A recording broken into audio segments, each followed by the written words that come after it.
छत्रपती संभाजीनगर जिल्ह्यातील गंगापूर तालुक्यात आज राजकीय प्रचाराची रणधुमाळी सुरू होणार होती.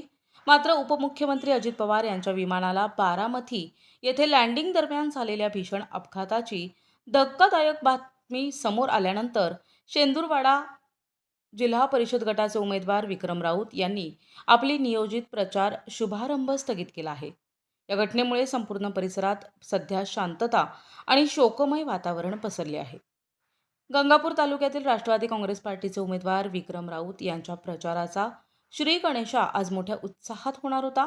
मात्र सकाळीच राज्याचे लाडके नेते अजित पवार यांच्या विमान दुर्घटनेची बातमी धडकली आणि कार्यकर्त्यांवरील आनंदाचे विरजन पडले. या घटनेची भीषणता लक्षात घेत विक्रम राऊत यांनी सर्व कार्यक्रम रद्द करण्याचा निर्णय घेतला.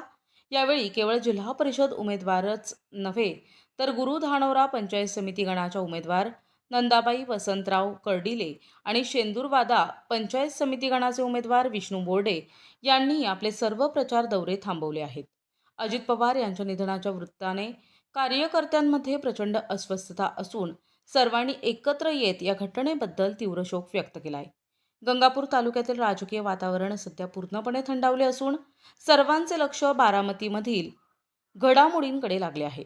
निशब्द असं म्हणजे शब्दाने व्यक्त करणं येणार नाही असं दुःख आम्हा सर्व कार्यकर्त्यावर झालं. आज आमचा आधार रोड कोसळला, आमचा राजा आमच्यातून निघून गेला. त्यामुळं आम्ही आज आमचा प्रचाराचा शुभारंभ बंद करून पुढील आदेशापर्यंत वाट बघू आणि नंतर काय करायचं ते बघू. तोपर्यंत आम्ही पूर्ण प्रचार थांबवून घेतलेला. प्रतिनिधी रमेश नेटके, NTV न्यूज मराठी, गंगापूर, छत्रपती संभाजीनगर.